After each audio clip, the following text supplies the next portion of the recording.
I'm the director of trailers at Flight Story, which ultimately means I create the trailers for The Diary of a CEO. Anthony Smith, the man behind the world's biggest podcast, the master of moments that make you watch and keep watching. How much goes into let's try and manufacture this moment? How you can almost hack into a viewer's brain, go into their psychology and pull out all the information that you need to entice them to buy a product, to watch a show. When you actually understand how the brain is wired, you can get people hooked onto your content. You can get people hooked onto your product. We cannot stand living in ignorance. When we have to live in ignorance and have to live with not knowing it, we'll create a story in our mind which concludes the point. And so always leaving wanting more is the cliffhanger technique that we use to make them go, okay, I now need to go to the episode to watch the full thing, otherwise it's going to drive me crazy. What is it really like having Stephen Bartlett as a boss?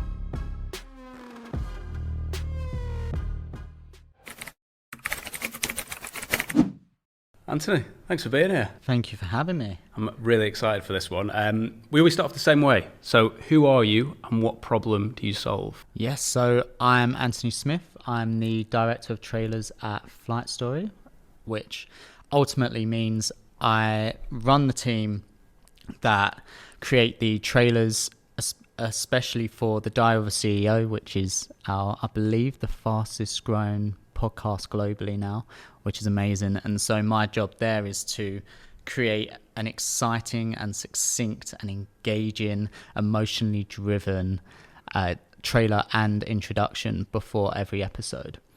And my problem that I'm trying to solve, I believe, is twofold. So problem A, I believe it's to prove that podcasts, channels, brands, any of those has the opportunity to have emotionally and narrative driven video content that achieves whatever their marketing goal is, and you don't have to fork out hundreds and thousands of pounds, which is what we've been led to believe in the past. So that's problem A. And problem B is to show that editors and to show people can become the editors to solve problem one.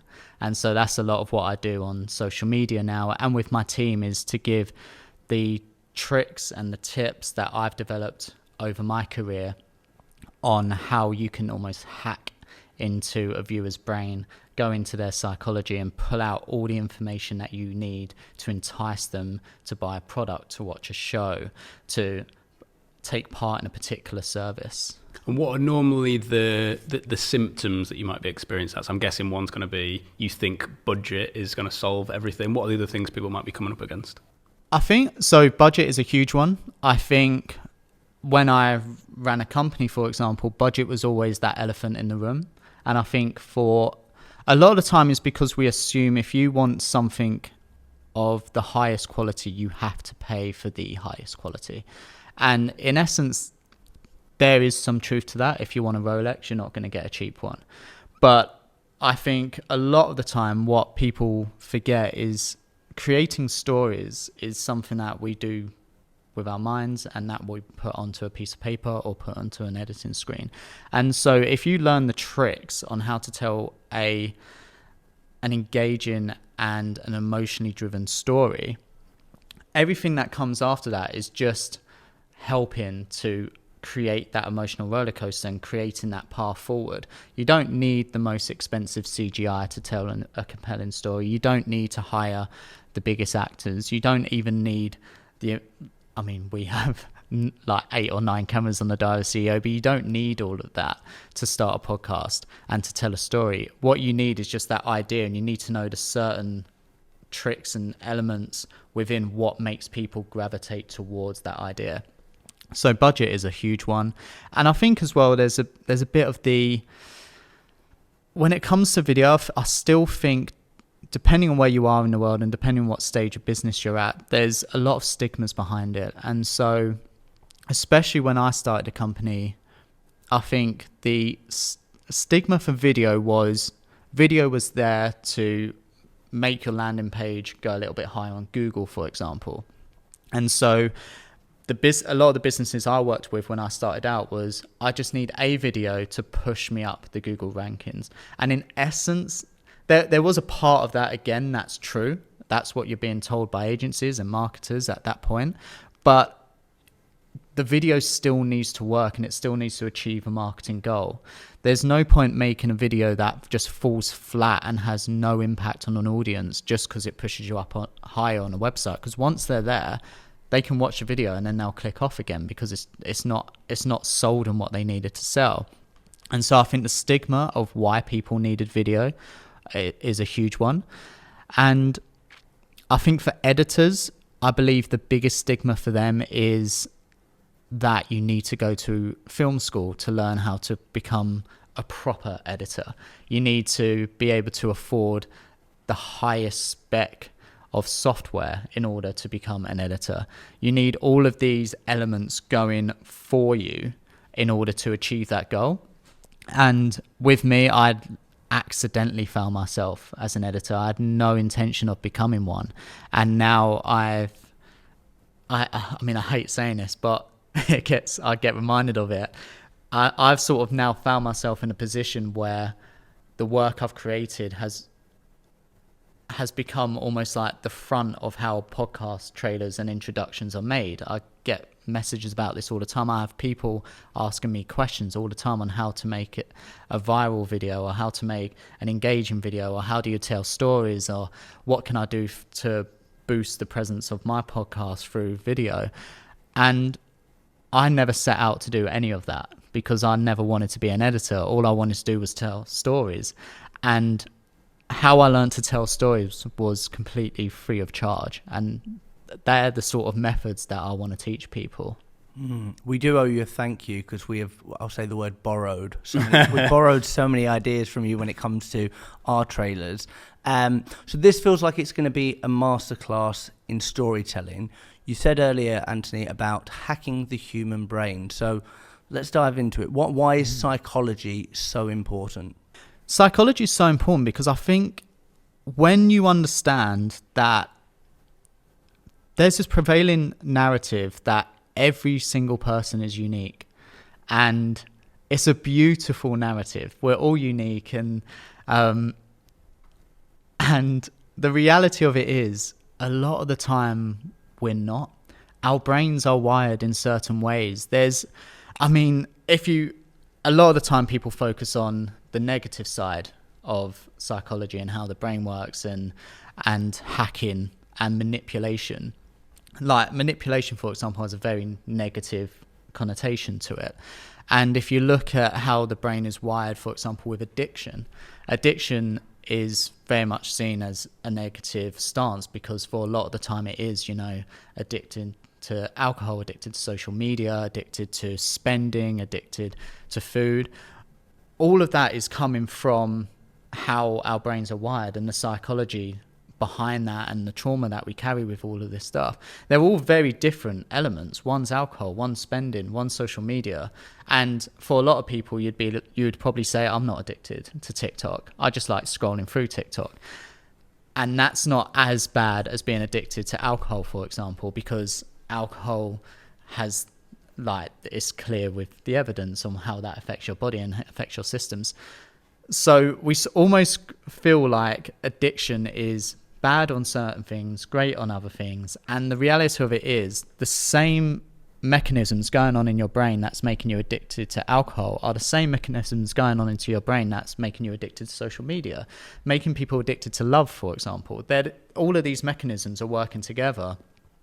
And so when you actually understand how the brain is wired, from a brutal sense, if you're a marketer, if you're a storyteller, if you're an editor, if you're creating podcasts or you're trying to sell a brand, knowing how the human brain works means that you can get people hooked onto your content. You can get people hooked onto your product. You can drive people to a certain place in time or a certain moment that you want them to make a decision.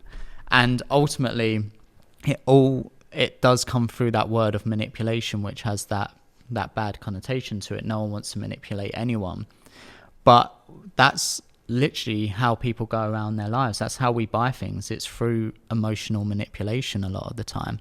And it's not always a bad thing. You know, it's being aware of it. Of course, you need to be aware of it. But from a marketing perspective, hacking into people's brains and playing psychology to get the outcome of your goal doesn't necessarily have to be a negative connotation. It's just how business works. It's how marketing works. That's how you get people to make decisions, is playing to their emotions and playing to those sort of elements of their brain. So if we invited somebody in today, a brand or a media company that were doing everything wrong, what are typically the things that they'd be getting wrong when it comes to storytelling or hacking the brain? I think the first thing would be assuming that what they're doing without any evidence is correct. A lot of brands are emotionally led themselves, and a good example of this would be a brand that started because they had a problem. And a lot of companies actually start where they've found either a gap in the market or something that's affected them that wants to push them. So the actual idea of creating a brand based on a problem isn't a bad thing, but it's when they then do not use data or the evidence or any of the marketing that's happened before them to drive them to make decisions on what they need to sell, how they need to sell it, or what they need to sell. And so, for example, charities, I use charities as a great example for this. And so you'll have a charity, say, Save the Children, and especially when TV adverts were more and more of the hype, you would see an advert all the time. It's usually in black and white. It's sad footage, sad music, a voiceover coming over the top, showing the reality of their situation. Now, that's a charity that wants you to donate money to their cause. On the flip side, you have another charity which sells products for, say, cancer research or for a mine charity, but their goal is to sell products, and the money from that product, part of that goes to the charity. Their situation on how they brand should be completely different, in my opinion, to how a charity like Save the Children would work. Because what you're trying to do with Save the Children is you still want to achieve the same goal. You want to play to the human brain. You want to like trigger certain emotions. But the emotion here is you want people to feel like sympathy for the children. You want them to feel a little bit of guilt. There's that, it's all about that negativity. That negativity bias where you feel a little bit guilty of like everything that you have, and yet you're watching these people suffer. So you want to give to that cause. Whereas when you're a charity that's selling a product, I don't think guilt is going to make me want to buy a pair of boxer shorts. I don't think sadness is going to want to make me buy a pair of boxer shorts. What's going to make me want to buy boxer shorts is probably something that makes me feel good about myself. And I might actually want to play to those emotions. And so where you've got, and successful charities that are doing this, do this really well. Save the Children raises millions and millions and millions. Companies that are selling products can also raise millions. For example, there's a company called Oddballs, which sells boxer shorts for, I believe it's for testicular cancer. And so when I see an Oddballs campaign, I feel good about myself. I like the designs. The designs are colourful, they're bold, and they're selling me like how I would feel if I'm wearing these boxer shorts. They're almost selling me the same way as how another product would sell. If they're selling me the reality of where that money goes to, I might not want to buy the boxer shorts. They tend to be more expensive, for example. It's not something that my brain just connects the dots to. Whereas this is just this simple cause. If I give £5, I know exactly where that's going. This money is going towards a product, more so in my mind, and some of that money is then going to a charity. But in essence, you need me to be attracted to the product first before the charity.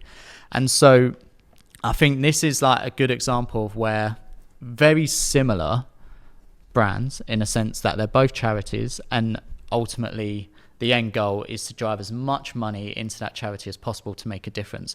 But how they outreach to their audience has to change, because their business model is very different in just that one sense: one selling a product, one selling a cause.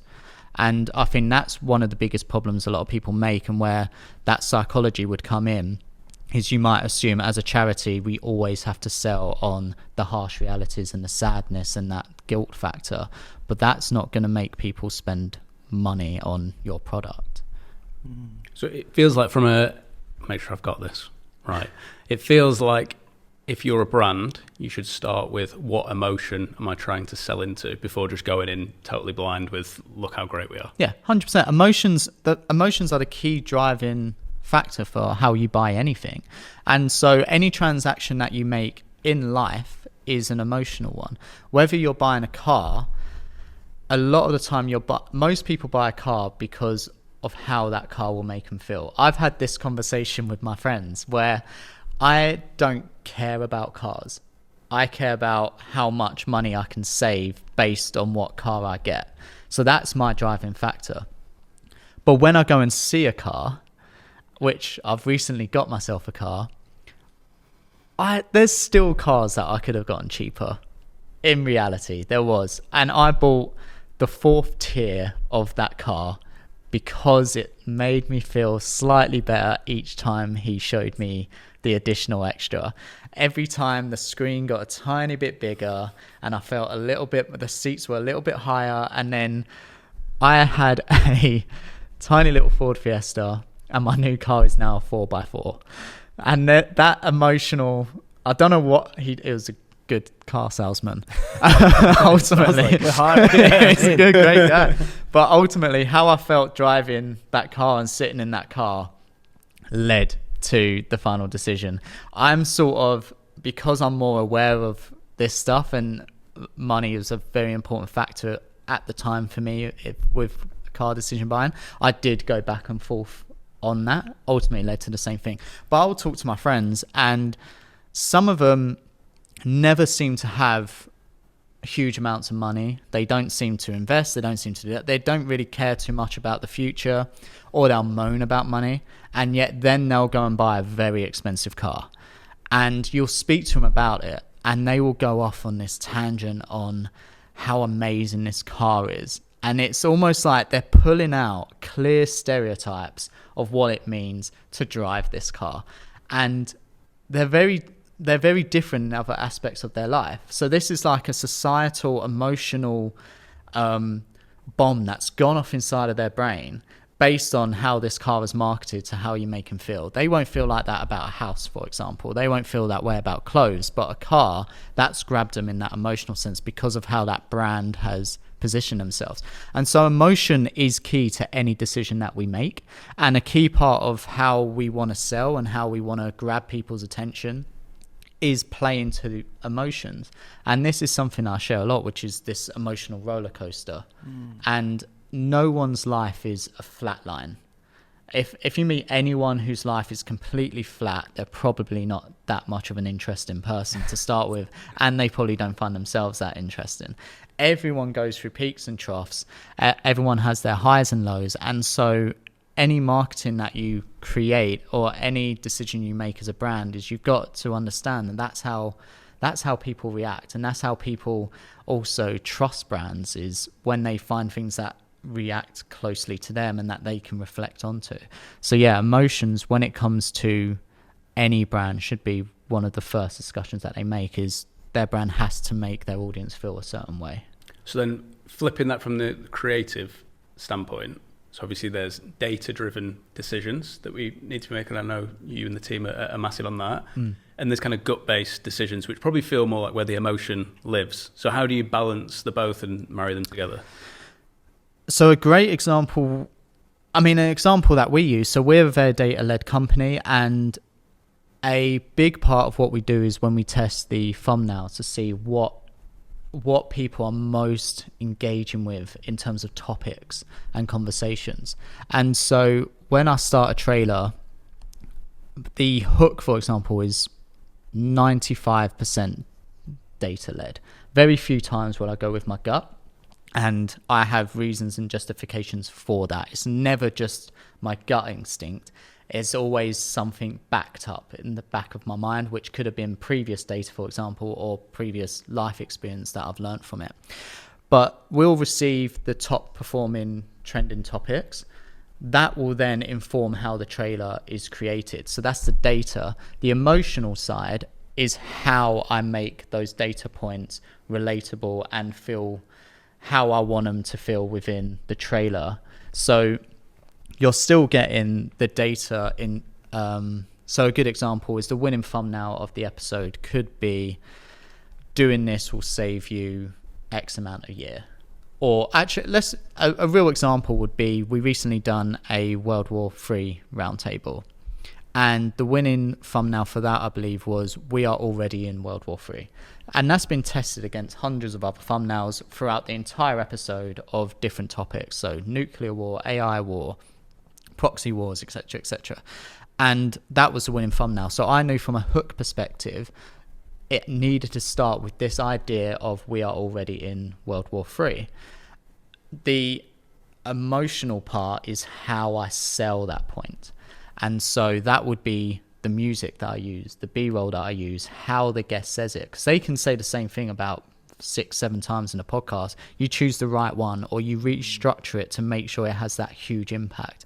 And so all of those elements is that emotional side, and that's how I get people to make decisions based on emotions, but it's all data backed up from that one winning thumbnail. I'm going to sound like an idiot now, if I have permission, because a lot of people will be listening and they are wanting to be better editors, better copywriters, better marketeers. So from your experience, how do you perfect the perfect hook? What secrets can I give? Give us everything. I'll give you everything. So how to perfect the perfect hook? Ultimately, you want it to achieve, I believe there's 3 main compartments of a successful hook. One, does it have the emotional impact that is needed? And you can achieve that in several ways. It could be the music that you use. It could be the statement that they say. It could be the text that you use. It could be a whole host of different things working together, but you need to have that emotional impact straight away. If I'm watching something and within 5 seconds I feel meh, I'll scroll on. And so some topics are easier than other. Having someone say we're already in World War III it's quite an emotional statement in itself. Mm-hmm. And so where I would then combine that and enhance that is through the music, or through a reaction shot from Steve or from another guest. If it's a roundtable, for example, the text will use a certain font for war, and all of those will then drive that emotional factor. But you want your first 5 seconds to almost like have that emotional punch.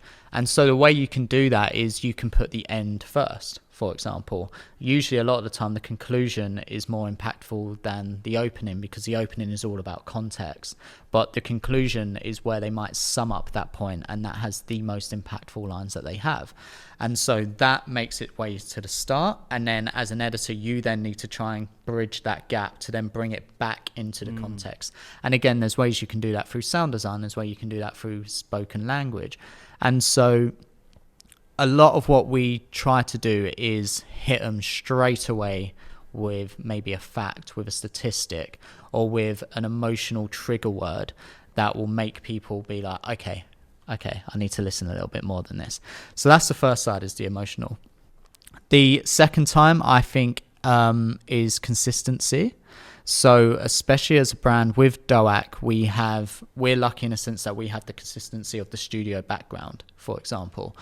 Or we will test out using Steve, because he's a face that people will know who watch the podcast. And so that consistency, I think, is quite important, because it creates that familiarity. This is where I used to have speech therapy as a kid, because I couldn't speak. So there's certain words that come out completely random. So that creates the familiarity for the audience. So instantly it creates a bit of trust there. If you're a fan of DOAC, for example, you'll know that this is a DOAC. You can sit back, you can watch, because based on everything else you've watched with DOAC, you've enjoyed the episodes, etc., etc. And again, the way you can do that is through brand colors, backdrops, certain hosts having the same host, for example, a logo. And so that creates the trust with the audience that you're getting something that I might have seen before in a certain sense. So I know that I can go on this journey with you. And then for me, the third one, which started off at the end of the trailer, it only used to be at the end of the trailer, but now has actually been brought in for the hook as well, is this idea of always leave them wanting more, which is one of the great lines of show business. And ultimately, it's given away that promise within the first, this is probably extending now to about the first 15 seconds. That promise is, if you watch this, you're going to know the solution to that. And so the reason why I brought it forward was because people used to hate the cliffhangers that I used to do at the end of the trailers. And the big reason for that was because humans just want to know the answers to everything. That's just how we work. We cannot stand living in ignorance. Very few people can. And when we have to live in ignorance and have to live with not knowing it, we'll create a story in our mind which concludes the point. And that's usually a lot of the time why a lot of arguments and a lot of disagreements happen on social media, for example, is because you're not getting the full picture. So you create the end picture, and that disagrees with someone else's end picture because you're not being told what the end picture is. So it's left open. And again, that's a human psychology trick that seems negative, but it can actually work in your favor, because next thing you know, you've got your viewers debating and talking with each other and creating this community of whether they agree with this person or not, even if it's got nothing to do with the actual end point. And I weirdly find that quite fascinating when people are having these full-on debates about something. It's like, this ain't even the answer. Like you just jumped to this conclusion and you've run away with this, and you're sort of trying to figure it out. And so always leaving wanting more is the cliffhanger technique that we use to make them go, okay, I now need to go to the episode to watch the full thing, otherwise it's going to drive me crazy. And thank you, I see a lot of those comments where it's like, okay, you got me, I'm going to YouTube now. And I brought that in sooner because from the data in terms of trying to get it to the point where most people might start clicking off statistically. So I'll try and move that a little bit closer and closer and closer, so they get that little promise of a solution. So every so often they go, oh, I need to know that. Oh, I need to know that. Oh, I need to know that. And the only way I'm going to do it is through watching the entire episode. So they're the three most important things I would say for a hook. Nice. It's beautiful because obviously you're creating art that is completely science-backed in terms of there's an answer and there's a reason for everything. So you were saying earlier, Anthony, about how we all think we're this individual being, but we're all very, very similar. So that helps us when it comes to hacking the mind. But there's probably also a bit of a contradiction of like knowing your audience. And we could go out on the streets of London, all three of us, and speak to 1,000 people, and 999 might be DOAC fans, and there might be one schmuck that says, what's a DOAC? So how do you understand your audience and how do you appeal to them? I love it. What's a DOAC? So how do we understand our audience? Again, it's through, like, we release 2 episodes a week. So that works out to about 104 episodes a year, 104 trailers a year. I've worked here for, I guess, like 3 years, 8 months or something. So that's like 400 odd trailers, 400 odd episodes where I've sat through the comments, I've sat through the community, I've spoken to people, we've gone through the data in terms of where people stop watching the most, where people are most engaged. We listen to the comments of what people have liked, what people haven't liked. And I think ultimately where we know we've known our audience is the impact that it's had for us. I mean, we're the fastest growing podcast, and we're doing so many different things. And that's where I guess it gets also quite tricky, is like which are the things that are working, which are the things that are not. For me, a big gut instinct is when people start borrowing your elements, and then those people then message me and say, this has actually had a huge impact on it. We have guests who like will pin the trailer, for example, to their channel. We've had guests who actually use the trailer as a way to introduce themselves when they're about to walk out on stage to give a speech. So for them, it's worked in a sense that this sells me completely. This is perfect for my audience to know exactly who I am and what I offer. And so there's all of these tiny little nuggets that are coming in to what we feel an audience works. And partly as well is thinking broader. So from me, from a trailer perspective, trailers have been around for hundreds of years. Like, it's just not been in the podcast industry, because the podcast industry is still, I mean, I still think it's a sleeping giant. It's still a baby in that sense, you know, but trailers have had a significant impact on marketing for years and years and years and years. And I think part of that is because it goes back to the core of what makes a good trailer, which is storytelling and playing to emotions. Data points will always show that people make decisions based on emotions. That's always been said. We know how people can get addicted. We also know how people can get emotionally attached to certain points. We also know how, for thousands upon thousands of years, the way people consumed news, the way people reacted to news, and the way people got an understanding of the world they live in is through thousands of years of people telling stories. You know, back in the times of gathering around fires, that's how news first broke out. You know, I always love Mary Shelley's Frankenstein, because that started with her telling a story around a fire, literally, and then it became a book. Now it's become films. Now it's become TV series. Now it's a roller coaster, epic universe. Now it's a character people queue up to go and meet. Now it's a character that people dress up as Halloween. That one story around a campfire has created one of the biggest legacies in the horror genre. And so I think when it comes to knowing what your audience wants, this is where the psychology aspect comes. And so it's understanding, there's tools obviously that a marketer needs to know. What platform works best for your audience? How do you find that out? Well, it's through testing. It's finding out where people are going from, how many people are clicking on watching these videos, how long are they staying to watch, how long is the retention, what links are being clicked on most at what points on what social platforms. So there's all of that stuff, but there's also what, in its purest core, what does a human want, and what does a human get in life, and how do they react in life? And when it comes to knowing what your audience wants, it's sort of combining that data-led of constant experimentation of thumbnails, of topics. We've tested so many different aspects of a trailer.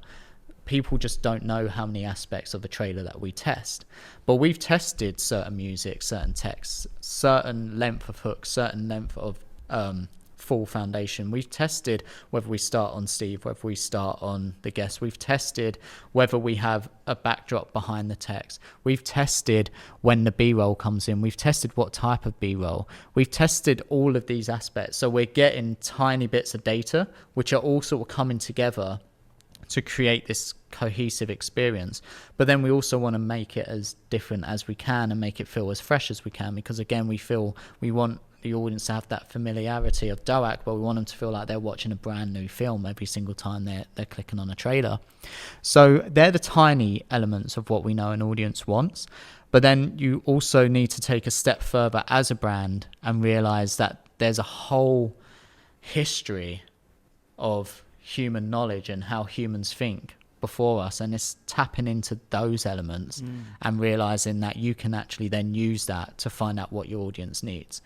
And I think a really good, a thing I think about a lot, because I read a lot of comments on the DOAC trailers, because part of it is I want to know what the community are thinking. I want to know whether it's working, and that's the aspect I want to see. If 99% of the comments are them absolutely hating the trailer, okay, maybe I should start thinking about what is it about the trailer that they're hating. But the thing that I always find really fascinating is we release the same trailer on 3-4 different platforms, and we release it on YouTube. Every single platform has a completely different stance on the guest, on the trailer, on the episode, on the copywriting.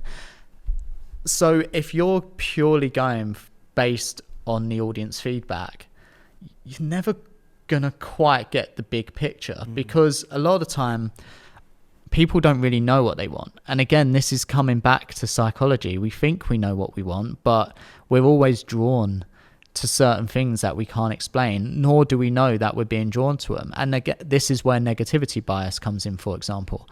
We are inherently more and more drawn to negative stats, negative emotions. We're driven by fear. I mean, this is why true crime podcasts and true crime documentaries are some of the most watched genres on Netflix and on TV. True crime people, and one of the biggest demographics for that is a female audience.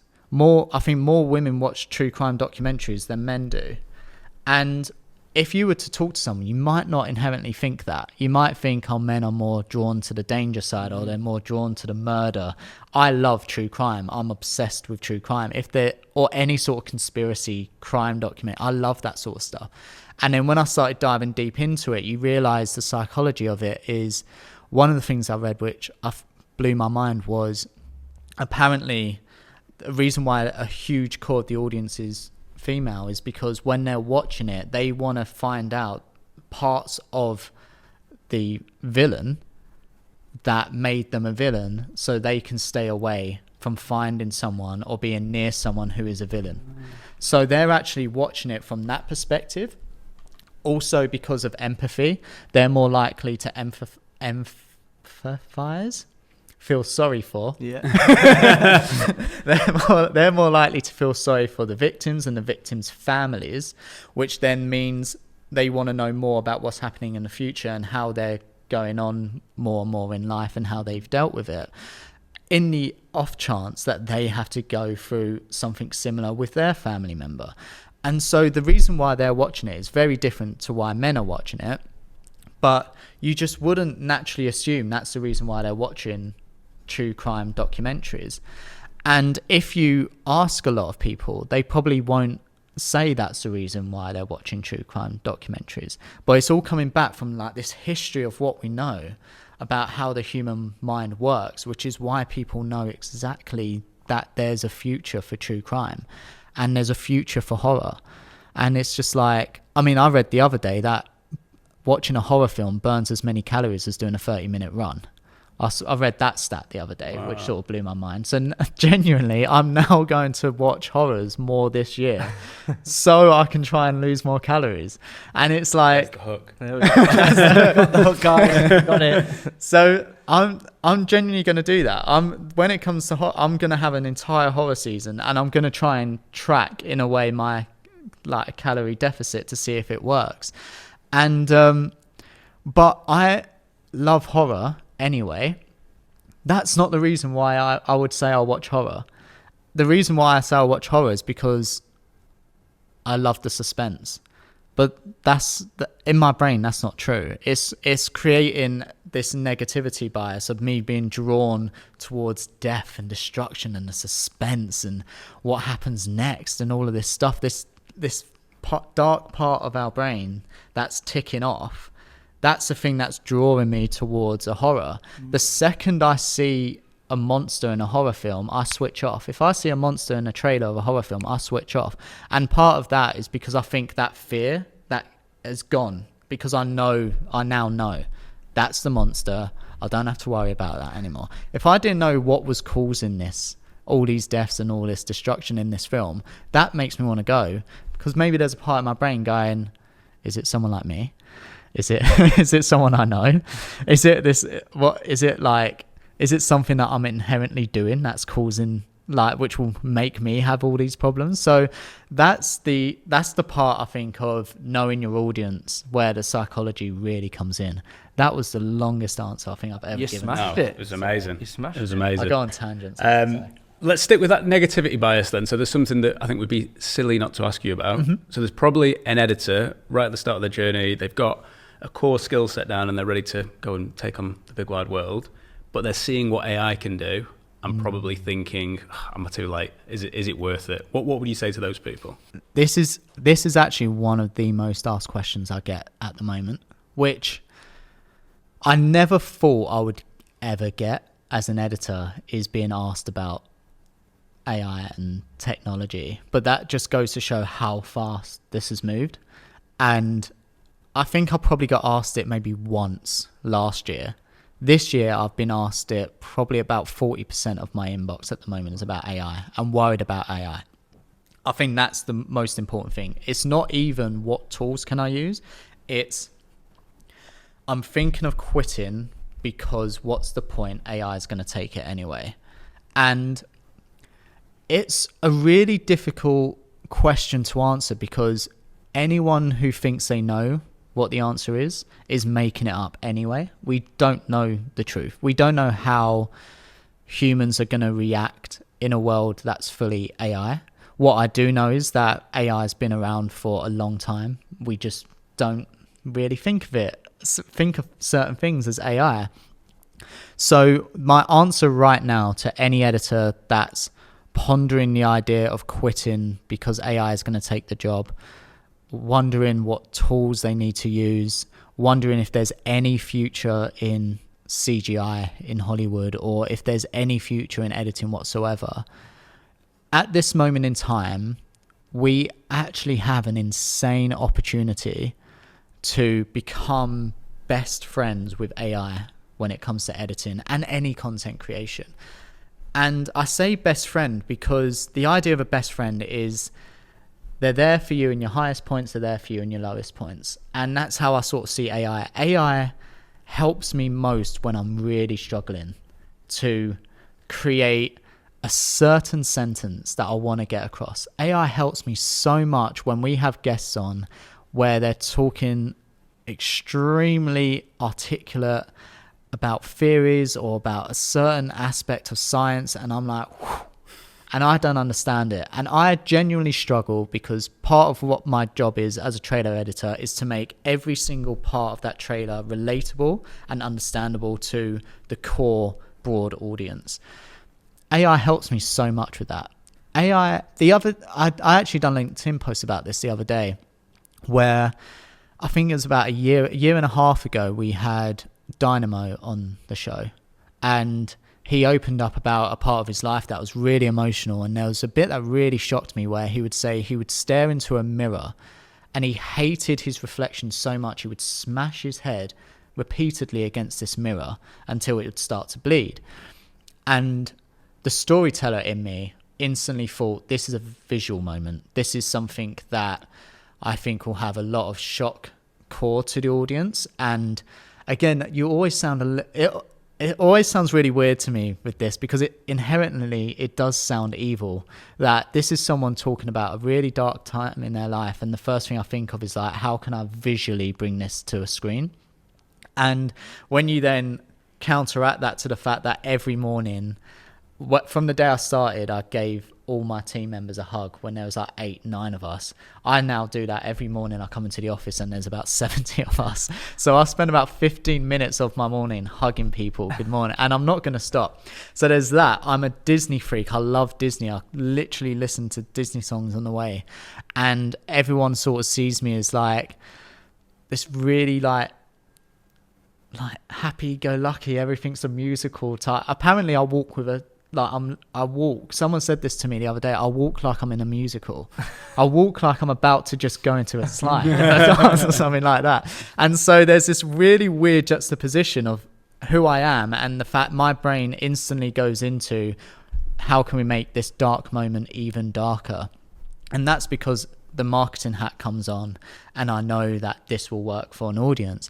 But anyway, so a year and a half ago, I spent probably about 2.5 hours creating, when I look back, a rather naff piece of B-roll, because obviously there's no real footage of this. So I had to create everything from scratch. And I used a tiny bit of ChatGPT at the time, but then I would pull it into After Effects, and it was 2 images. I created 3 versions of the image, one with a clean glass, one with a cracked glass, one with a guy with his heads behind his head moving back, and I would puppet his bone. I would mimic his bone structure on the image. So I'd create a puppet dot on where you would move your elbow, your wrist, and then I would individually move those parts of the puppet.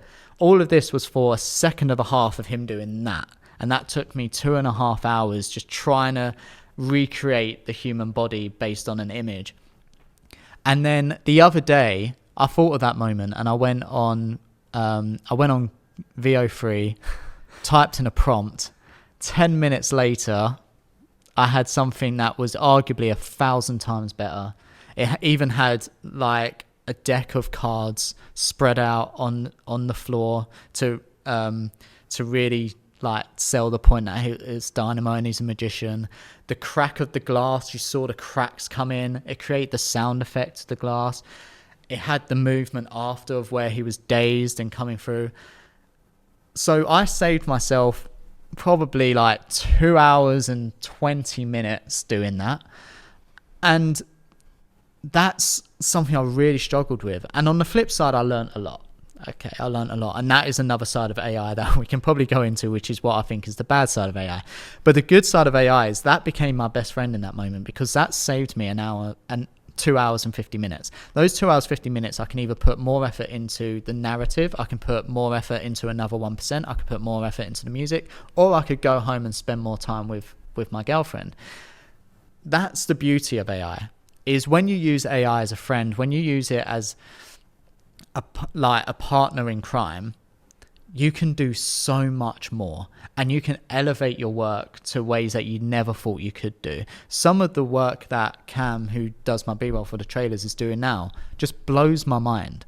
And if this is stuff where I would think you would need, and originally you would need, hundreds of thousands of pounds to do. And so when we think about that from the Diary of a CEO perspective, we're creating assets now that when you look at it should look like they've cost thousands upon thousands of pounds. We're not doing that with thousands upon thousands of pounds. I think it on average it costs about 90p per prompt, like per generation that it creates. And so we're creating blockbuster style B-roll to now go with our blockbuster style trailers in our blockbuster style narratives on the exact same budget as we had before. That's the beauty of AI. And so that's why I say for an editor, lean into AI as much as you possibly can, because it's not going anywhere. We've seen the results of how great it is. We've seen how much money it saved Steve and the company. We've seen how much time it saved the entire Flight Story crew. We've seen how much it's helped in healthcare. We've seen how much it's helped in Hollywood. We've seen how much it's helped in therapy. AI is not going anywhere.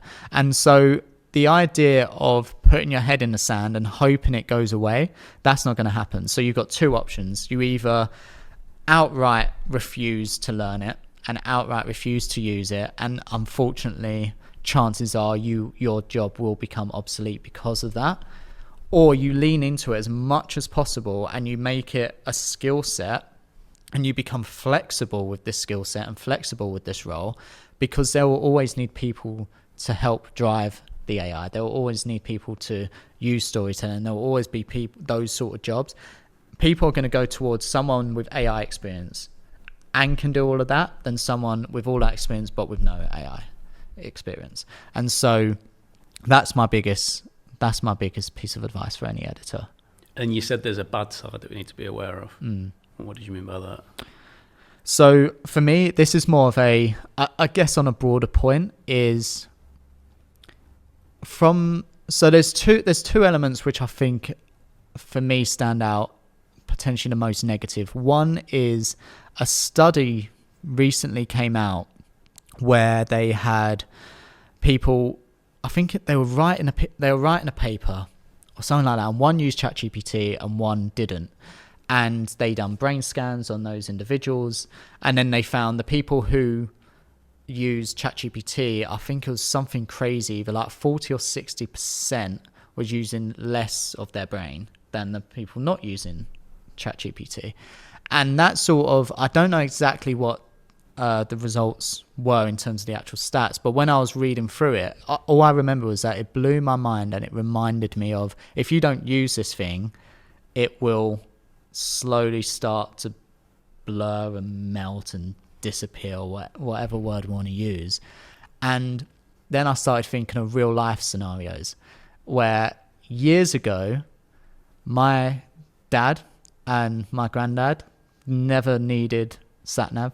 They just used their brains. They knew all their numbers off by heart. I can't recall a single phone number. I know mine, that's it.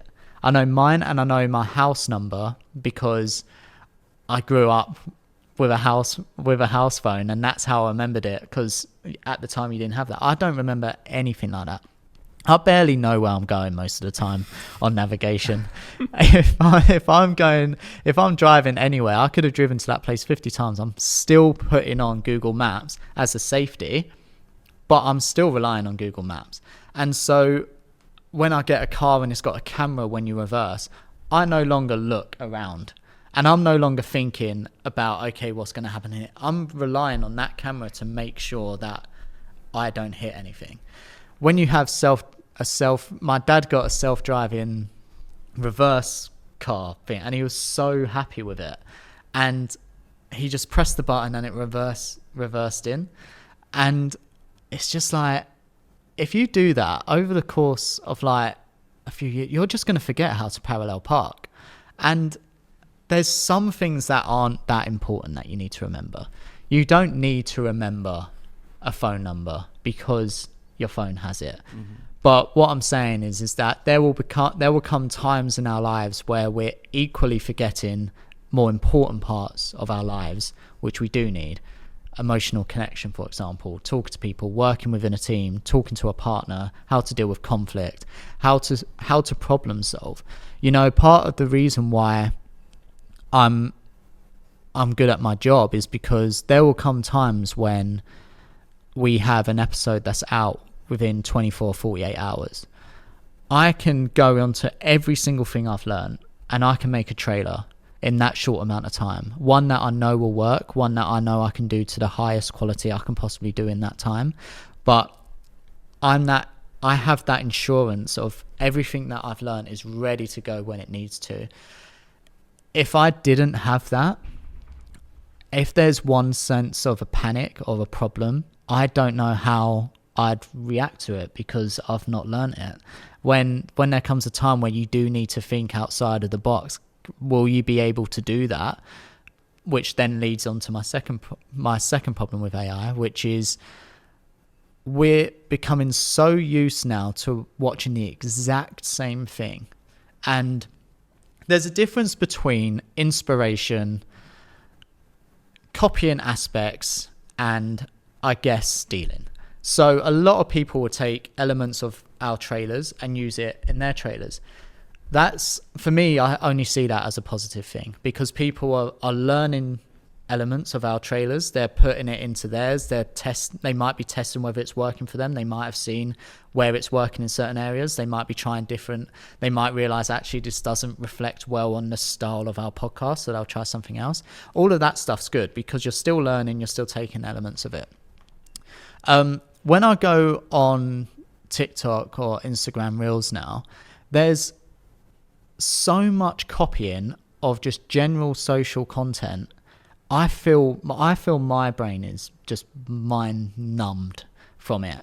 And I've been thinking, there's like this certain comedian in the US, and he got really famous by doing reels where it would be a POV of him, and he would look over there, and then he'll cut to someone on a construction site, and falling off a tractor or something.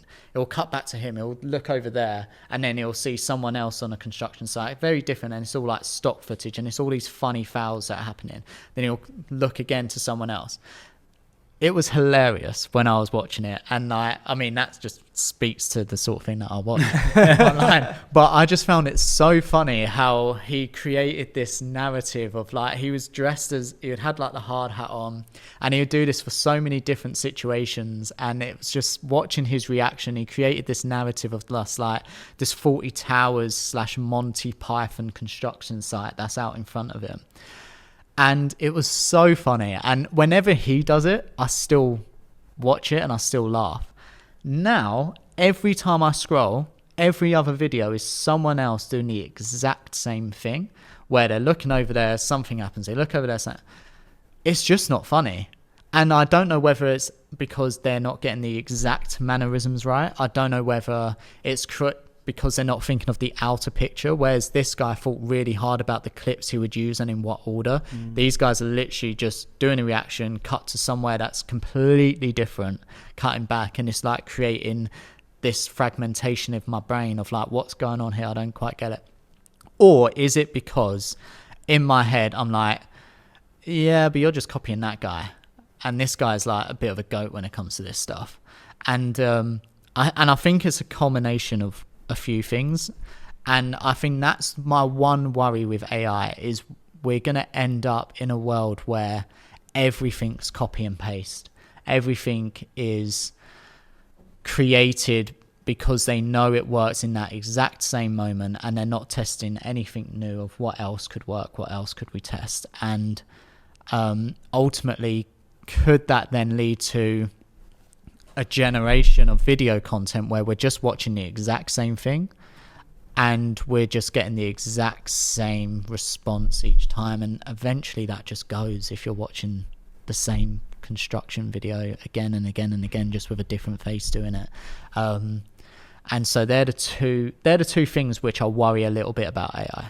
But luckily, obviously, with the team at Diary of a CEO, you've got the innovators and the pioneers. I think when we think about our audience, I think there'll be two types of people that will be watching this. There'll be the people that are the creatives, the freelancers that want to kind of learn about what you do, how you do it, the psychology. And I think we've focused about a lot of the, like, what happens after the episode. But you will also have your Diary of a CEO fans, people that understand, want to know how much goes into it and things like that.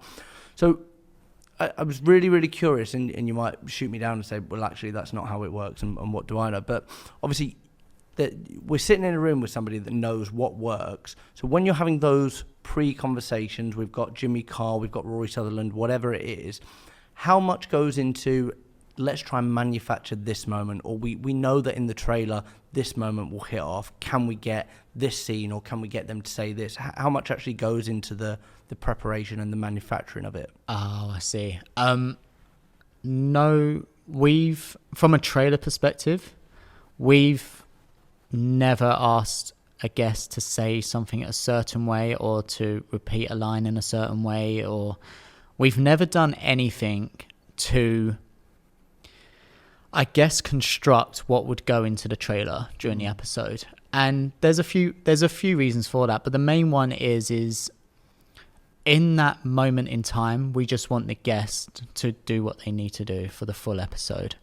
And the biggest challenge that I've always faced is, obviously, you're then left in the dark of how do you make this? But for me, that's the most amazing challenge ever. One that I feel like I've never sacrificed on, and one that I feel like we've always managed to achieve with the trailers. So when a guest is about to go on the episode, they'll have research calls with the guest booking and the research team, and they will talk to them in terms of like maybe like the data that they found that's interesting, that's prominent, that relates to their work. They'll talk to them, I guess, in terms of how you could like maybe present yourself for the episode. But when it comes to when they're in that seat, it's all systems go, in a sense of Steve doesn't have questions. He won't list out questions there. He'll have points from when he's read in the brief that's like sparked his interest, but he'll let the conversation go wherever it needs to go. And so that's a method that we think works really well with the guests, because it allows them to speak their mind, it allows them to get their points across, it allows them to do what they need to do. And that sort of makes it a bit better for me from a trailer perspective, because at least then I know that they're happy with what they've said and what they've got out there. But the biggest challenge is how do we construct it in 90 seconds from a 3-hour conversation to make it cohesive, succinct, easily understandable. And that's where I think a lot of the editing magic comes in. And we'll have guests that come on who use certain words that, like, I have no idea what they mean. And then I'll Google them, and then I'll find out, okay, so this is what the meaning is. And so I will then go back into the episode, for example, and I will try and see whether they've said it in a slightly different way or explained it in a certain different way. Or I'll take one element from this sentence and an element from this sentence and then paste them together. And the reason why we do this is because the goal is to make it as digestible as possible. The aim is never to take it out of context from the guest perspective. So for example, we'll never have something where Steve asks a question and the answer is yes, and we construct it to say no. We'll never do things like that, but we'll construct elements to make a moment succinct and easily digestible, because if an audience has to stop and think about this like I would, they lose their flow, they lose their sort of investment into the narrative. And I feel like in that moment, that's when you lose them. That's when they're more likely to scroll. That's when they're more likely to not have an interest in the whole episode. They might feel, for example, when people feel like they might be stupid, an instant reaction is to move away from that moment. And a really interesting moment we had when we went to the prisons one day, because the Diary of CEOs played out in prison cells. And some of the prisoners was like, we love these episodes, but we just can't digest them. They're using certain words and they're using like terminology and stuff that we just can't compute.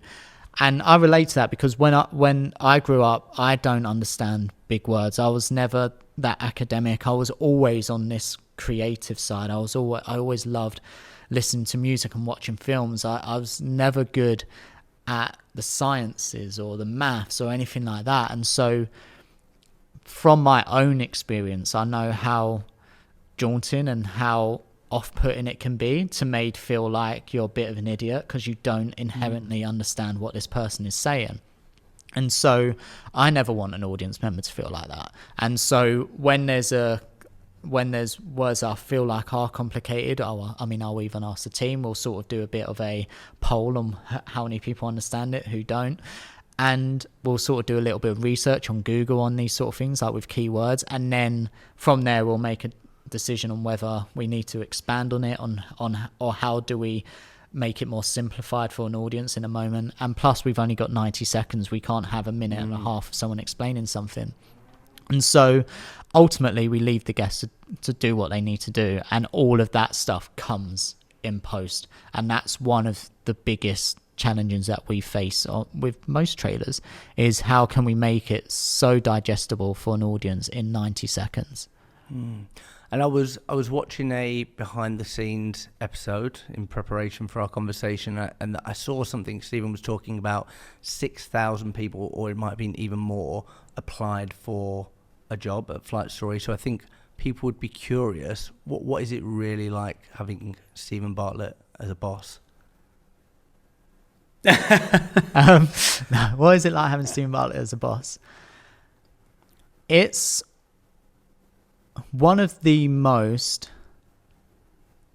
challenging paths of my career that I've ever had.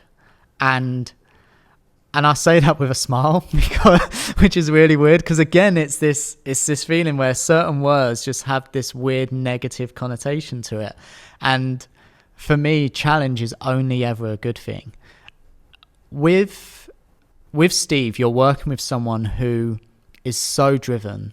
I mean, there's a reason where he is where he is today, because he's so driven in everything that he does, and he's so passionate about it. And so what that means is you have someone who's fully invested in not only the podcast, but in my role as well in trailers. You know, I think he understands the importance of what they need to get across, and just how important those first like 30 to 90 seconds are at the start of every episode. And so, yeah, it's one of those where you are in an environment where you need to push yourself, and you need to keep pushing yourself. And this is where the 1% rule that we all abide by comes in. That was one of the first things that I got told by Jack and Steve, was like, can you elevate your work 1% each time? And it's really daunting to think of when I think if I've made 400 trailers, it's really daunting to think that I have to improve these trailers by 400%. That's quite a daunting thing. If I have to think that I have to improve this trailer by 1%, that's easy. That's a sound effect. That's a bridge. That's a moment. That's a look from Steve. That can be anything. A 1% just to make it that little bit better doesn't take that much time. And then when you take a step back and realize this Monday's trailer is 400% better than the first ever trailer made, that's when you look back and be like, okay, this 1% rule has completely elevated my career, it's elevated my life, and that's all come from Steve. I never would have had that from Steve.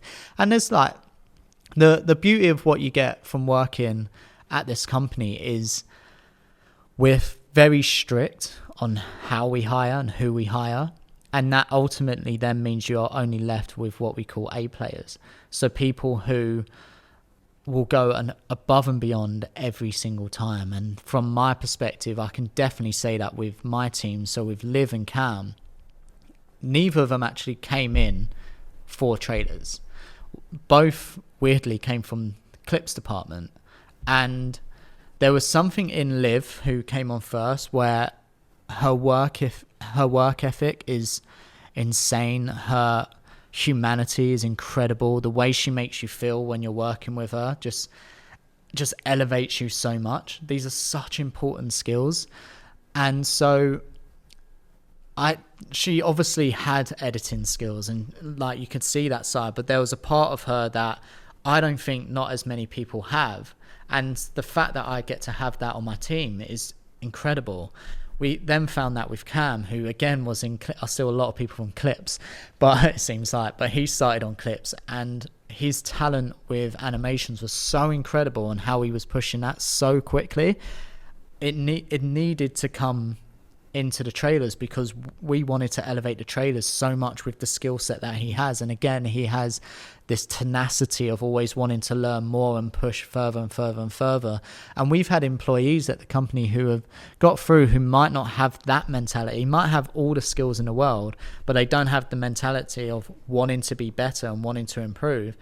And it falls off. It's so weird on how easy you can see when people start to tail off, when you're in a mindset of you're always wanting to push further and further. It's weirdly quite easy to see that.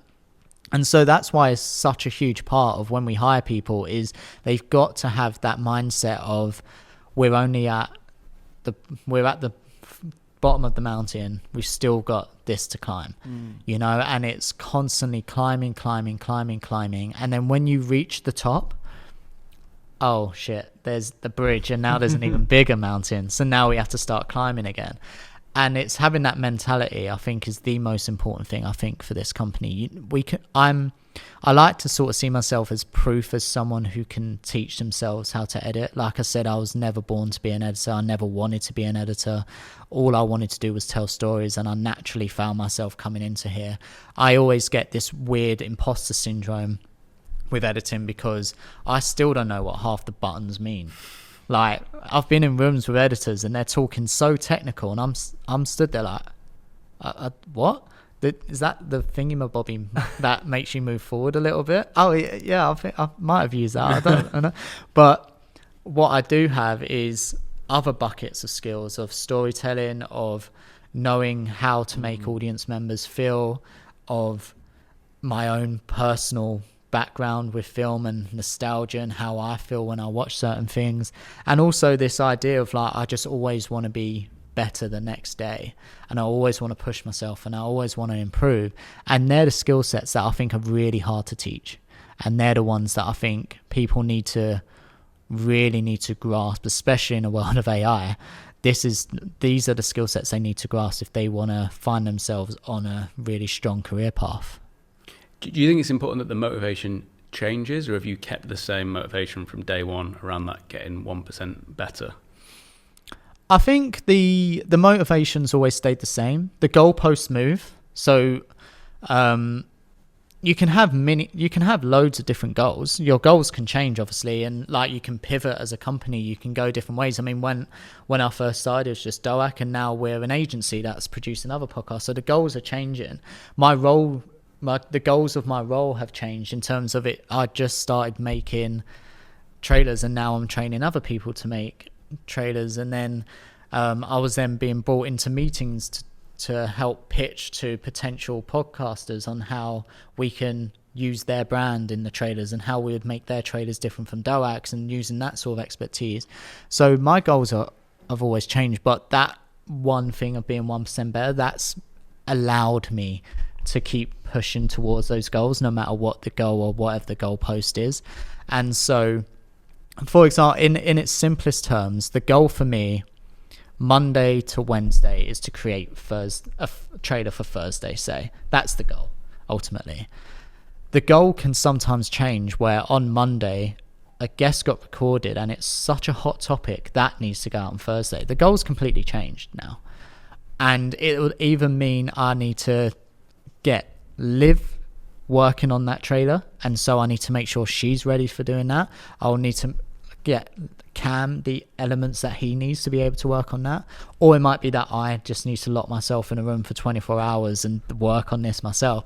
So the goals are changing, but that 1% like mantra never changes, in a sense of like, okay, this is coming out on Thursday, but how can I make it that one bit better? And making it that one bit better not only then means this trailer is as good as the one which would have had more time on it, but it's even arguably a little bit better, even though the timescales have stayed the same. So for me, the 1% has changed my career, but it's also been such a huge thing in my life. And this is why I feel like this is such important advice, because whether you're an editor, a content creator, or if you're just working any job, adding a 1% element into your life can enhance your life in ways that you never thought possible. A good example for this is when we had someone on the podcast who spoke about only 2% of people will choose to take the stairs over the elevator. It was American. Over the elevator. And I made a conscious decision as part of my 1% was I'm always going to take the stairs first, then escalators, but I'm going to walk up the escalators, then escalators, stand still, and then lift. And so now all I do is take the stairs as much as I can, or an escalator, and I'll walk up the escalator. Just because it's like, it's a tiny, tiny thing, but it's just that one little bit of extra movement that I'm not getting otherwise. You know, especially if I'm sat down all day, that for all I know, those steps could be some of the most important steps I take when I'm a lot older and my legs are slowly starting to give in. If I stopped years and years before that, the legs might have given way a lot more before then, you know? And so like, it's like if I drive to Tesco, I'll park as far away from Tesco as I can, so I have to walk to Tesco's and then I have to walk back with the shopping. I've recently moved into a new home and I'm going to get a standing desk, so I can stand for the first 2 hours when I do my work at home. I'm then going to get a walking treadmill so I can walk for those first 2 hours on the tread. And it's those tiny little bits for my health side, for 1% in a busy life that I have, which I think will add so much gain to my life overall. And that's why I think having this 1% mindset can really make a difference on how you live your life. Where do you see the next year, 2 years, 1%? What's left to do? So from from trailers or from life? Life, trailers, everything. So I think for me, 1% in life would be to regiment my time a lot more and how much allocation I give to certain parts of the day.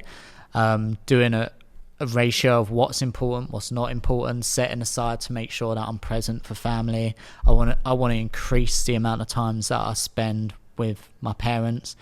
And I also want to walk more. I want to do less in that sense. So that means walking to the shops a little bit more and ordering less online and going out to get the thing itself.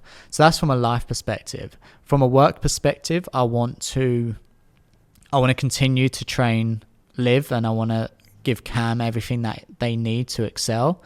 I want to do a lot more testing with the trailers. I want to get ahead in a sense that I can test so much before I even need to think about making the trailer. I want to lean a lot more into data, which I think it's possible. I want to lean more into AI and AI agents on how that can become an assistant for trailer editing. I want to create more narrative structures. I currently have 5 written on my whiteboard, but I want to try and increase that, because the more narrative structures I get, the more broad the prospect of a narrative for a trailer can go. I want to expand our checklist for the trailers. Currently we're at 10. When I first started, I think it was at 5. There's now 10 things that every trailer needs to tick off before it goes live. I want to expand that to maybe about 20 in the next year. So they're the small aspects of it. And again, I want to learn more about sound design. I want to learn more about B-roll, and I want to learn more about animation myself, because I can then push the ideas that I have in my head on how a trailer can go.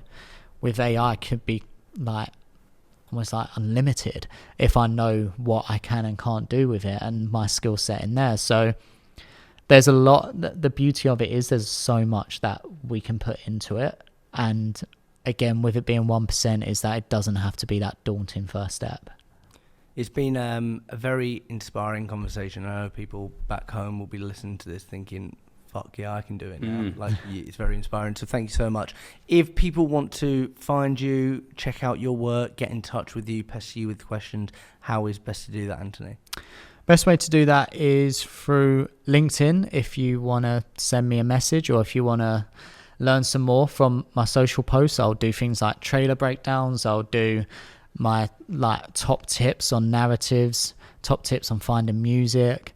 And if you actually want to watch the work, then go over to the Diary of a CEO on YouTube, and it's the first 90 seconds of every episode, or you can check out Steve's social pages for the trailers that come out every Monday and Thursday.